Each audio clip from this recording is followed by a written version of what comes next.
they've only allowed 3 total points, 1 field goal against North Muskegon 2 weeks ago. So the question, Brad, is this the night where somebody finally gets in the end zone against Whitehall? Well, I think Montague, it's going to be tough to stop them. Obviously, we'll keep an eye on the weather because, you know, the passing game with Collins at the helm is key for them offensively. They can do a lot of different things, but if it is a dry night, that will help out Montague as well as Whitehall. As you mentioned, they put a ton of points up, but 3 points defensively. I mean, that's hard to even fathom, less than a point a game. It is this year, the year for Whitehall. They've lost 5 straight, as you know, in this great rivalry. A couple times they've been close, haven't been able to get over the hump against Montague. This is going to be a heck of a football game tonight. I just hope the rain holds off because we remember, Jay, Montague Oak Ridge a year ago and what was a swamp at the end of that game. Well, it's sunny and clear right now. We'll see how long that holds up. Of course, Whitehall hasn't won a league title since 1999. That could change tonight. Also, they haven't had the bell. The bell's on the line tonight. Haven't had that since the 2014 win over Montague. All right, Blitz battle. Zeeland West goes to Muskegon. Of course, the Ducks are undefeated at 4-0. The Big Reds 3-1. They had the loss to Mona Shores earlier this year. But I'll tell you what, Brett, the Big Reds have done really good against wing T offenses. They got a couple wins against Zeeland West here not that long ago.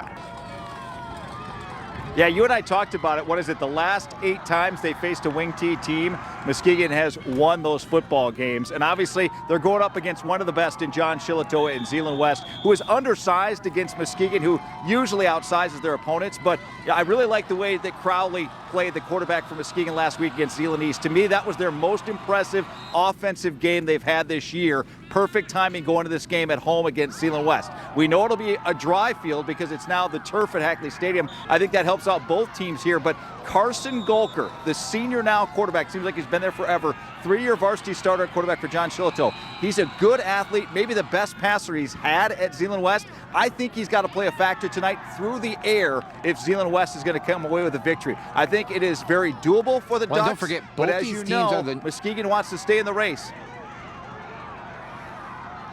Don't forget, both of these teams are the #1 seed in their district. They could potentially meet down the road in the postseason, but that would be in a regional final the 4th week of the playoffs. All right, well, let's go to the OK Blue, Brett. Unity Christian's been one of the most impressive programs, certainly over the last 5 or 6 years in West Michigan, but they've never won a conference championship. That might change tonight. They host Hamilton. Of course, the Hawkeyes are a pretty good squad. They've been banged up a little bit. Quarterback Quentin Sorens out with an injury. Brant Goodpass for the sophomores played well, but it's a tough test, and it's a really good Unity team.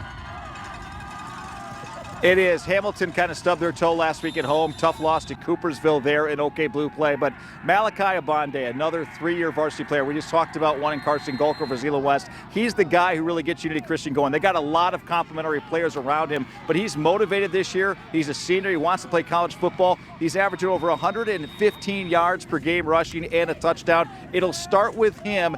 And then how about the defense? I mean, Unity Christian does a great job there, and they just don't give you a lot of opportunities. Only 1 turnover in 4 games offensively for Unity Christian. As you know, that's a perfect formula for the wing T to be successful.